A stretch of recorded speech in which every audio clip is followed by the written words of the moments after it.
Hey everybody, it's John from JonLoomer.com and Jon Loomer Digital on Facebook. Here with my weekly edition of my video blog where I try to answer as many of your questions as I can within 10 minutes. There's so many good questions I got from you this week that I don't know how I'm going to do it justice. I'll try to fly through and answer more in just a couple. But just a quick reminder, you'll need to follow my Facebook page, Jon Loomer Digital, and then once a week I'll be asking or posting, ask me anything, and that's your chance. Normally I also say, hey, go ahead and leave me a voice message on my website. There's a little widget to do that. I've been getting some weird messages there. Let's just leave that alone for now. All right, so let's just dive in. Let me go through here. Gary asks, not about marketing, but wondering what you did before you got into Facebook marketing consulting and your journey towards becoming an independent consultant. I'm not going to get into all that right now, Gary. Just know I've written about it a couple times. I'll provide a couple of those links here, really within the last few weeks. This has been a 17-month journey to get here. I was laid off 17 months ago, and so that's when I started being independent, working as an independent consultant. History, though, with Facebook goes back to 2007 while I was with the NBA. So feel free to read that link. That'll be your answer. All right. Let me see here. Chloe asks, how to grow your likes organically using target prospects. How do you get found as a business on Facebook? The organic part, I think, is extremely difficult. Okay. So there are a few things you need to do as soon as you start your own Facebook page. You message everybody in your email list, letting them know we got this Facebook page, and make sure you like it because of X, this value that you can provide as a result of liking your page. It could be discounts, it could be whatever it is, okay? So you want to do that first. And then you also want to make sure it's always within your email signatures of everybody on staff. You want to make sure there's signs within your restaurant or store or whatever it is. And if it is a restaurant, have signs on tables as well. Make sure you like our page, check in on Facebook for X, Y, and Z. Always make sure there's some sort of incentive there to do that. And the other things are, you can partner with other like-minded pages, so you can get some cross-promotion there. If you've got a website, make sure you have the proper plugins there and drive people back. There's a long list of things you can do organically. That said, if you really want it seems to easily plateau, okay, when you're trying to do it organically. But if you use Facebook ads, then you can start using custom audiences, for example, and targeting your entire email list, saying, hey, make sure you like our page. Do that within an ad. You can also target people who live in your area if you are a local business, driving them to your page. Very, very effective stuff. If you do it without ads, you can grow. It will be much slower.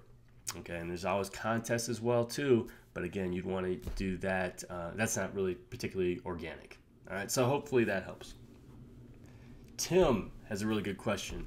What are some of the things that you struggle with in regards to content creation? Video, audio, images, articles. Thanks. That's a great question, Tim. And look, I don't have it all figured out. And I think that is something that everyone needs to understand, that it doesn't need to be perfect. Like, I'm overwhelmed when I look at video that Amy Porterfield does because it's so polished and so good. And I'm like, I can't do that. I don't have the equipment to do that. I don't know if I have the time and resources to do that.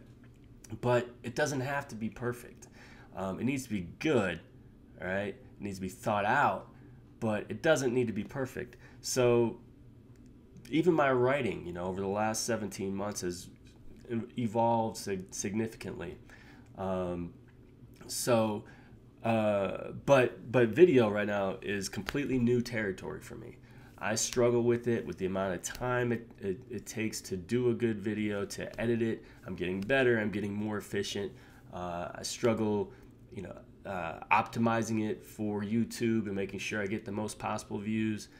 My podcast is, again, evolving drastically. In the very beginning, it was very primitive. It's improving, but I'm trying to find new ways to reach a broader audience. Part of that is using now SoundCloud and Stitcher and other things as well to make sure that I put out there to reach as many people as I can. Imagery, like I am not a graphic designer, so like all the images, a lot of the images you see me use on my within my blog posts I create, they're not perfect, but I'm constantly learning and trying to get better. But you also have to know your limitations when you can't do something that well, if you have to outsource it. And that's what I eventually did, say with my logo, with photography on my site. Those, when I look back, those were horribly done when I did them. And I eventually outsourced and brought someone else in to do those. So, long story short, I struggle with a lot of stuff, Tim. I also know my limitations, so when I know I can't do something, I bring in a professional who can. And you also have to know your resources there as well. Hope that helps. Josh, I think that's a good question. I've plateaued at 620 likes by using Facebook advertising. What else can I do to overcome? The thing with Facebook ads, absolutely, there's a life cycle of a Facebook ad.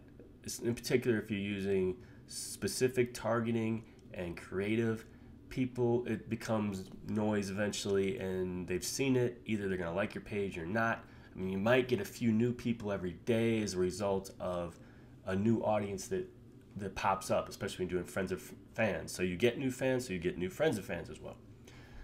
That said, it's going to plateau eventually, and what you need to do is keep it fresh. What I do is I kill ads that aren't working, start creating new ads, try new things. So split test like crazy, different imagery, different creative, different targeting, try completely different audience maybe that you weren't hitting before. But Facebook ads should never be dead, like, oh, it's just not going to work anymore. You just need to find a new and creative way.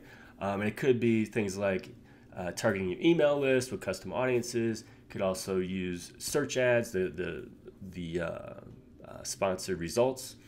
And it could be in the news feed. You can try mobile, you can try a sidebar.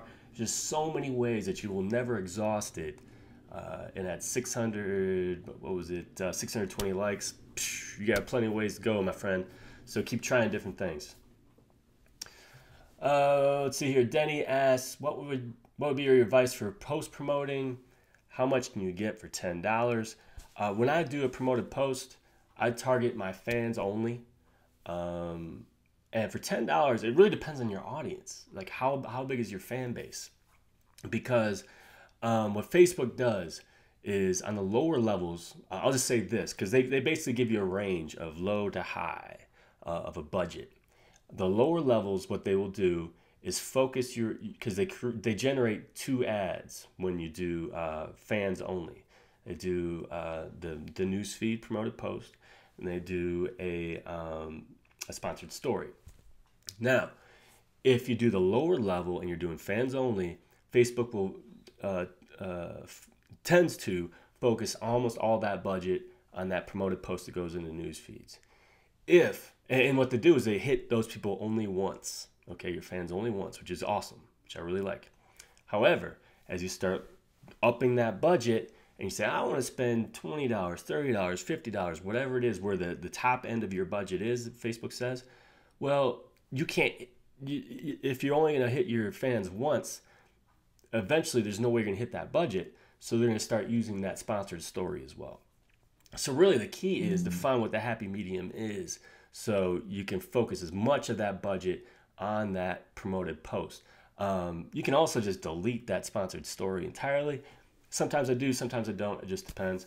But yeah, I hope that helps. I mean, in general, I focus on that lower half of the budget, but just keep an eye on when it flips over to your sponsored story. But in general, I try to hit as many of my fans as I can once.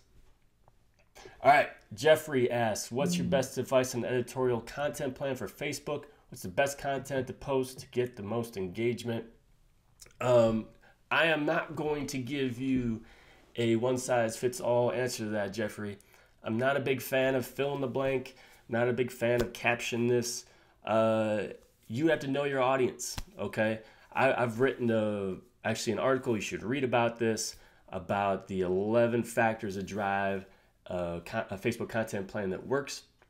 And so you need to sit down and understand who your audience is, what they like, how you can provide value, what your assets are, what your resources are, how much time and energy and people and everything else you have that you can provide. And so the main focus has to be on value, and how it could be using content from others and not just your own. So these are all things you need to think through, but the bottom line is providing value as opposed to how can I get people to say yes, no, provide an answer, etc. That's my thoughts. I mean, not everybody agrees with that, but make sure you read my post on that as well. All right, last one I'll answer is from Hamilton. What are the best ways to promote your page offline? And I think I got to this a little bit a second ago, but making sure that you have signage within your store, restaurant, whatever it is, like our page on Facebook for X, Y, and Z. Check in, encourage the check-in, provide some motivation to do so, some incentive, like the check-in deals if you can. You can create those in the US. So check in for 50% off. Check in with a friend, because there's like 4 different ways you can do a check-in deal. Check in with a friend and you get a free appetizer. So those are some offline things you can do. But receipts, email, use every resource available to you that you currently have to drive people back to your Facebook page. But ultimately, again, you got to provide that value to do so. All right, so I hope that helps, Hamilton. All right, everybody, I hope that helps. If I didn't get to your question, I apologize. I'll try to get to it next time. But keep on trying, okay? Make sure you subscribe to my YouTube channel so you don't miss any of these episodes in the future. But otherwise, happy Valentine's Day. And until next time, do awesome things. I'm out.